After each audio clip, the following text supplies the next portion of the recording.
ಸಂಘಟನೆಗಳು ಎತ್ತಿದ ಒಂದು ಭಾಳ ಮುಖ್ಯವಾದ ವಿಷಯ ಅಂದರೆ ಪ್ರವಾಸಿ ತಾಣಗಳಲ್ಲಿ ಕನ್ನಡ ಕಾಣೆಯಾಗ್ತಾ ಇದೆ ಅಂತ.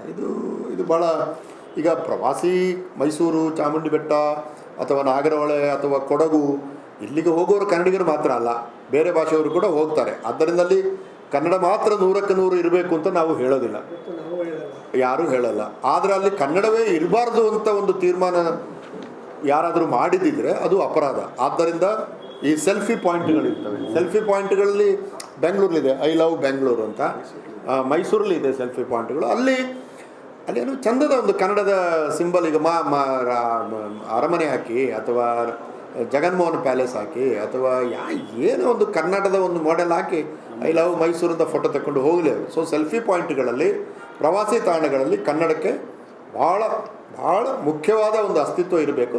ಬೇರೆ ಭಾಷೆಗಳು ಹೇಗೂ ನಾವು ತ್ರಿಭಾಷಾ ಸೂತ್ರವನ್ನು ಅಂಗೀಕರಿಸಿದ್ದೇವೆ, ಬೇಕಾದ್ರೆ ಹಿಂದಿಲಿ ಹಾಕ್ಕೊಳ್ಳಿ, ಇಂಗ್ಲೀಷಲ್ಲಿ ಹಾಕ್ಕೊಳ್ಳಿ, ಅದೇನಿಲ್ಲ. ಆದರೆ ಕನ್ನಡ ಇರಬೇಕು ಅದನ್ನು ಮಾನ್ಯ ಜಿಲ್ಲಾಧಿಕಾರಿಗಳು ಭಾಳ ಗಂಭೀರವಾಗಿ ತೆಕ್ಕೊಂಡಿದ್ದಾರೆ ಮತ್ತು ಅದನ್ನು ಮಾಡ್ತೇನೆ ಅಂತ ಕೂಡ ಹೇಳಿದ್ದಾರೆ. ಸಂಘಟನೆಗಳು ಎತ್ತಿದ ಒಂದು ಭಾಳ ಮುಖ್ಯವಾದ ವಿಷಯ ಅಂದರೆ ಪ್ರವಾಸಿ ತಾಣಗಳಲ್ಲಿ ಕನ್ನಡ ಕಾಣೆಯಾಗ್ತಾ ಇದೆ ಅಂತ. ಇದು ಭಾಳ ಈಗ ಪ್ರವಾಸಿ ಮೈಸೂರು, ಚಾಮುಂಡಿ ಬೆಟ್ಟ ಅಥವಾ ನಾಗರಹೊಳೆ ಅಥವಾ ಕೊಡಗು ಇಲ್ಲಿಗೆ ಹೋಗೋರು ಕನ್ನಡಿಗರು ಮಾತ್ರ ಅಲ್ಲ, ಬೇರೆ ಭಾಷೆಯವರು ಕೂಡ ಹೋಗ್ತಾರೆ. ಆದ್ದರಿಂದಲ್ಲಿ ಕನ್ನಡ ಮಾತ್ರ 100ಕ್ಕೆ 100 ಇರಬೇಕು ಅಂತ ನಾವು ಹೇಳೋದಿಲ್ಲ, ಯಾರೂ ಹೇಳಲ್ಲ.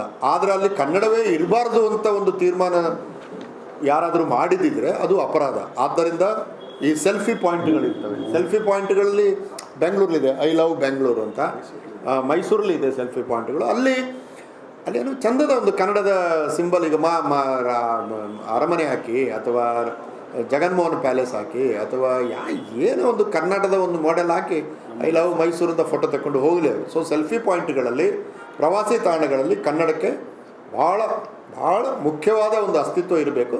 ಬೇರೆ ಭಾಷೆಗಳು ಹೇಗೂ ನಾವು ತ್ರಿಭಾಷಾ ಸೂತ್ರವನ್ನು ಅಂಗೀಕರಿಸಿದ್ದೇವೆ, ಬೇಕಾದ್ರೆ ಹಿಂದಿಲಿ ಹಾಕ್ಕೊಳ್ಳಿ, ಇಂಗ್ಲೀಷಲ್ಲಿ ಹಾಕ್ಕೊಳ್ಳಿ, ಅದೇನಿಲ್ಲ. ಆದರೆ ಕನ್ನಡ ಇರಬೇಕು ಅದನ್ನು ಮಾನ್ಯ ಜಿಲ್ಲಾಧಿಕಾರಿಗಳು ಭಾಳ ಗಂಭೀರವಾಗಿ ತೆಕ್ಕೊಂಡಿದ್ದಾರೆ ಮತ್ತು ಅದನ್ನು ಮಾಡ್ತೇನೆ ಅಂತ ಕೂಡ ಹೇಳಿದ್ದಾರೆ.